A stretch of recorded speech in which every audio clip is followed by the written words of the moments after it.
The house stood nestled amidst a canopy of ancient oaks. A picture-perfect 1920s cottage. It was all gables and leaded glass windows, freshly painted white, with a porch swing creaking gently in the breeze. It seemed to radiate an idyllic charm. My friend Sarah had recently inherited the place and had poured her heart and soul into its renovation. I remember thinking it was the kind of place time forgot, a place for lazy afternoons spent sipping lemonade and listening to the bird song. Little did I know, a darkness lurked beneath the surface, a secret the cottage was all too eager to share. When Sarah asked me to house sit while she went on a business trip, I was thrilled. It felt like a mini vacation for me, a chance to get away from my hectic routine. I'd always loved the idea of escaping the city, with its constant noise and endless hustle, of holing up in a peaceful retreat, surrounded by nature and tranquility. This seemed like the perfect opportunity to unwind and recharge.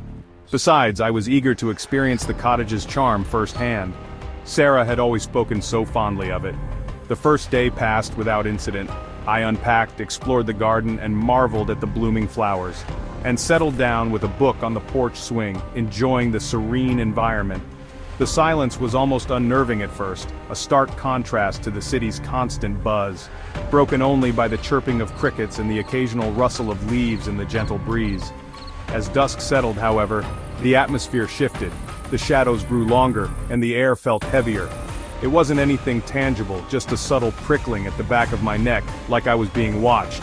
Sarah had warned me about the attic, a place she rarely visited herself. A single room accessible only by a rickety ladder. It was locked, she explained, filled with her grandmother's belongings. It was locked, she explained, filled with her grandmother's belongings, untouched for years. And maybe a ghost or two, she had joked, her smile strained, as if she half believed it herself. I, ever the skeptic, had laughed it off, dismissing her words as mere superstition. That night, I slept fitfully, unable to find any comfort in my bed.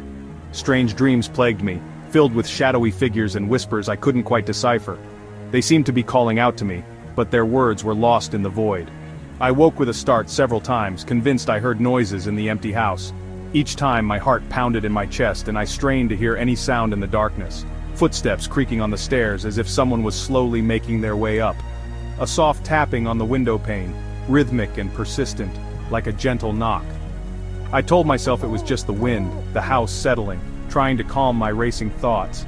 But a seed of unease had been planted, growing with each passing moment. The next day, I found myself constantly on edge, every creak and groan of the house setting my nerves on fire.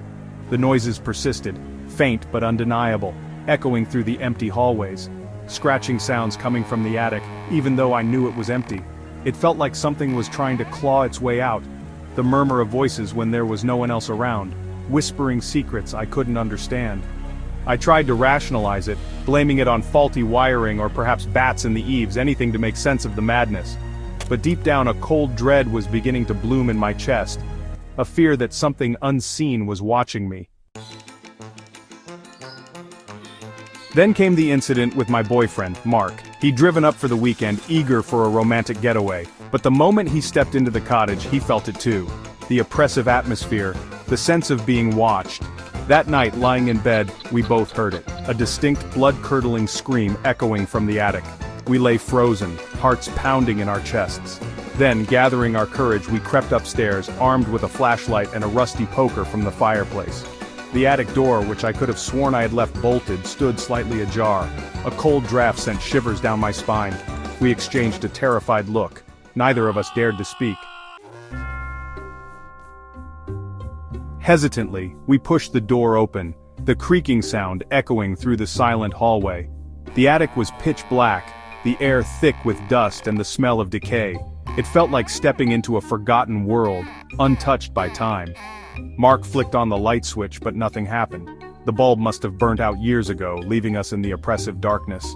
We were about to turn back when the flashlight flickered and died, plunging us into absolute darkness. Then I saw them, faint but unmistakable. Two pinpoints of light like malevolent eyes staring at us from the far corner of the room. Panic surged through me, my heart pounding in my chest. I stumbled back, tripping over Mark's feet. The fear was palpable, almost suffocating. We scrambled out of the attic, slamming the door shut behind us. The sound reverberated through the house, a final barrier against whatever lurked inside. Back in the safety of the bedroom, I rushed to the mirror, desperate to calm my racing heart. My reflection stared back, wide-eyed and terrified. That's when I saw it.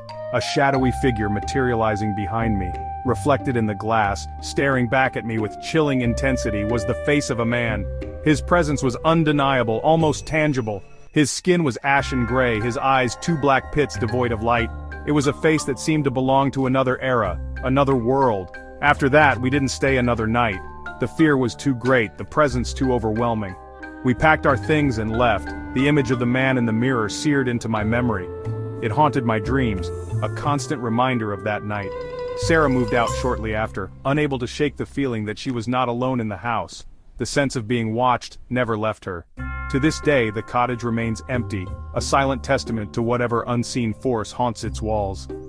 No one dares to enter, the story's too chilling to ignore.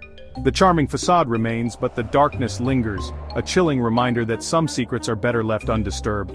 The face in the mirror, forever etched in our minds.